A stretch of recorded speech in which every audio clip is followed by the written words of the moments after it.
deeper we get into the season, the harder it is to do DFS lineups, at least for me.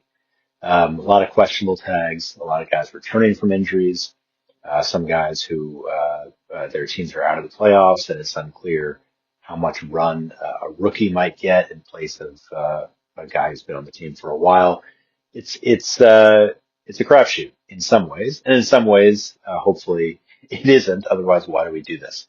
My DFS lineup for today's games.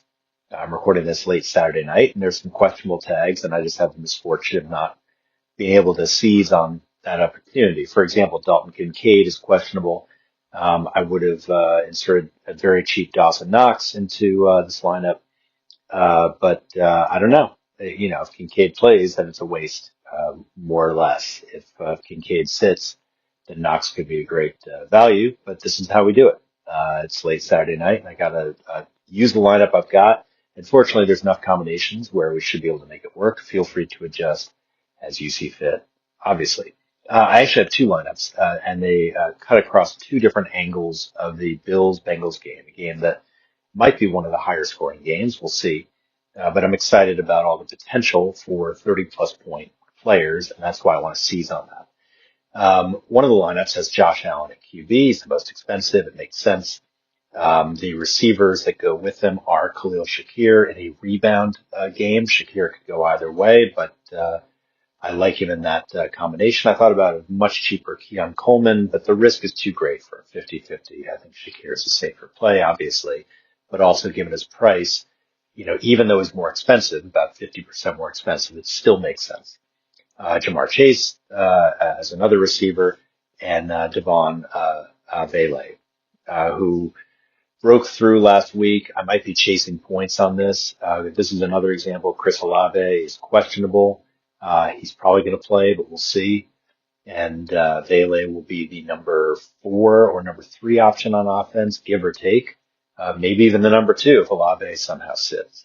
And for my flex, T. Higgins. I'm going Chase and Higgins, and I'm expecting Josh Allen to score in buckets, and therefore I'm expecting Joe Burrow to try to keep up with his 2 best receivers. At running back, I've got Quinshon Judkins and Aaron Jones.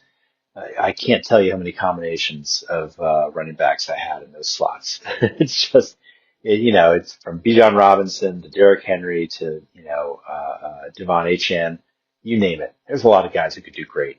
I went a little bit cheaper. Judkins seems to be a pretty safe play, and Jones is actually a pretty good play. And I thought about starting J.J. McCarthy in one of the 2 lineups because I think that coming off that bye, he will do better than we've seen. But why take a chance, essentially? So tight end, I got T.J. Hawkinson going with that.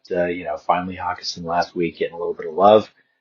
Granted, it was with, the third string, fourth string quarterback, with McCarthy. Hopefully he sees what Hawkinson can do, as we all have for years, that he is severely underutilized, and it's a shame. And, today he should rebound.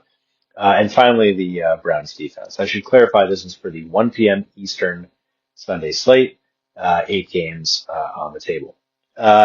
My other lineup deviates a fair amount, actually, now that I look at it.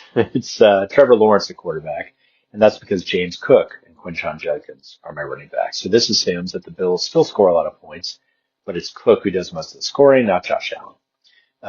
At receiver, I've got Jackson Smith and Jigba, and Jordan Addison and John Mechie.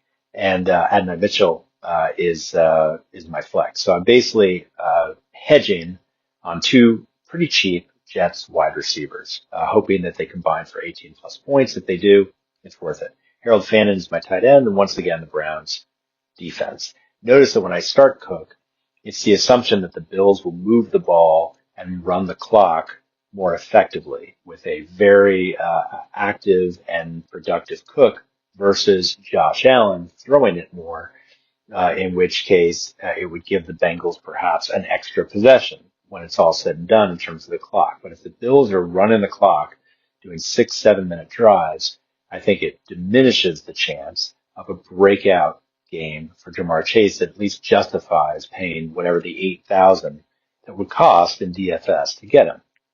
So I am going for a rebound for Smith and Jigba in this one, but as a result, I don't have the funds to be able to get Chase and still get decent players elsewhere. You might be wondering about Jordan Addison. It's a little bit of a holdover from the idea of starting JJ McCarthy, but I will stand by Addison as a pretty cheap. He's under $5,000.